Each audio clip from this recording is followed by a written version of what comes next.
متعلقین کو قابو کرنا تھا وہ ہمارے پاس نہیں ہے۔ حضرت مولانا سید ابو الحسن علی ندوی رحمۃ اللہ علیہ نے ایک عجیب واقعہ ذکر فرمایا۔ فرماتے ہیں کہ ہندوستان میں ایک بزرگ تھے، تو ان کے مریدین اور متعلقین بڑی محبت کرتے تھے، بڑی عقیدت سے پیش آتے تھے۔ ایک دن ان کی گھٹنے میں درد تھا، تو اپنے ایک خادم کو بلایا کہ ذرا اس پہ مالش کر دو۔ تو خادم لگا ہوا تھا، گھٹنے پہ مالش کر رہا تھا۔ خادم نے دیکھ لیا کہ سامنے دو مریدین تھے، وہ آپس میں الجھ رہے تھے اور ایک دوسرے کے خلاف برسر بیکار تھے۔ تو یہ خادم حیران رہ گیا کہ یہ مریدین تو اپنے شیخ کا اتنا ادب اور احترام کرتے ہیں، اور آج شیخ کی موجودگی میں آپس میں الجھ رہے ہیں، لڑ رہے ہیں۔ عجیب لگا، تو شیخ نے اپنی گھٹنے کی طرف اشارہ کیا، تو وہ خادم سمجھ گیا کہ شاید وہ یہ کہتے ذرا زور سے مالش کرو۔ انہوں نے اور زور سے مالش شروع کر دی۔ تھوڑی دیر بعد وہ خادم کے دل میں پھر وہی خیال آیا کہ عجیب ہے یہ مریدین، پہلے شیخ سے بڑی محبت کرتے تھے، پتہ نہیں آج کیا ہو گیا ان کو، اور بڑے شیخ کی موجودگی میں ہی یہ لوگ آپس میں الجھ رہے ہیں۔ جو ہی یہ خیال دل میں آیا، شیخ نے پھر گھٹنے کی طرف اشارہ کر دیا، سمجھا کہ شاید کہتے اور زور سے مالش کرو۔ انہوں نے اور زور سے مالش شروع کر دی، اور جب تیسری مرتبہ ایسا ہوا تو شیخ نے کہا کہ میں آپ کو یہ نہیں کہتا کہ زور سے مالش کرو، میں آپ کو یہ کہتا ہوں کہ آپ کو جو کچھ نظر آ رہا ہے یہ اس گھٹنے کی وجہ سے ہے۔ جو کچھ آپ کو نظر آ رہا ہے یہ اسی گھٹنے کی وجہ سے ہے کہ رات میرے گھٹنے میں درد ہو رہا تھا، جس کی وجہ سے میں رات کے اعمال معمولات نہ کر سکا، اور اس کا نتیجہ یہ نکلا کہ میری موجودگی میں میرے سامنے میرے مریدین الجھ رہے۔ اپنی روحانی قوت بندے کی مضبوط ہو، سادہ سی باتیں کرتے ہیں اللہ والے، مچھلی کو تڑپا کے رکھ دیتے ہیں۔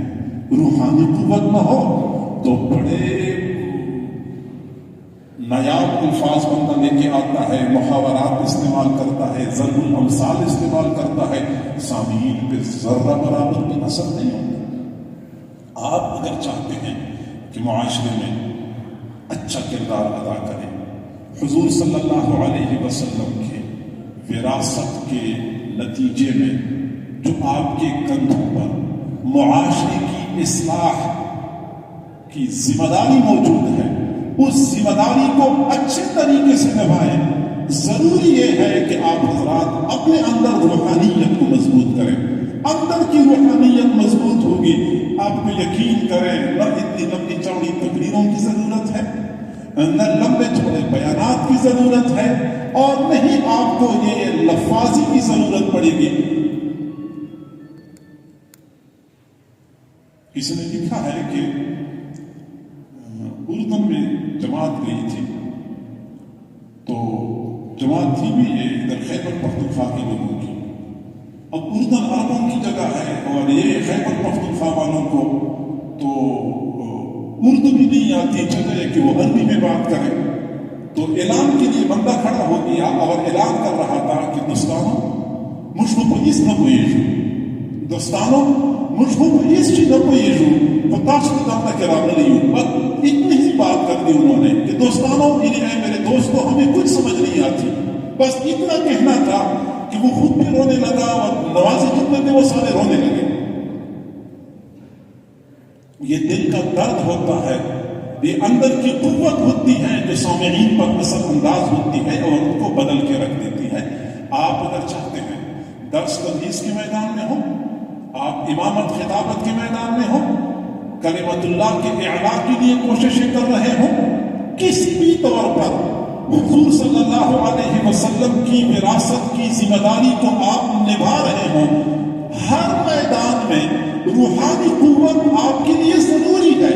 روحانی قوت نہ ہو آپ تدریس کے میدان میں نہیں چل سکیں گے، آپ امامت خطابت میں صحیح کارکردگی نہیں دکھا سکیں گے، کلمت اللہ کے اعلاء کے لیے کوشش کریں گے تو اپنے دوستوں کے ساتھ تو باہم گریبان ہو جائیں گے، دست گریبان ہو جائیں گے، لیکن آپ کلمت اللہ کے اعلاء کا کام نہیں کر سکیں گے۔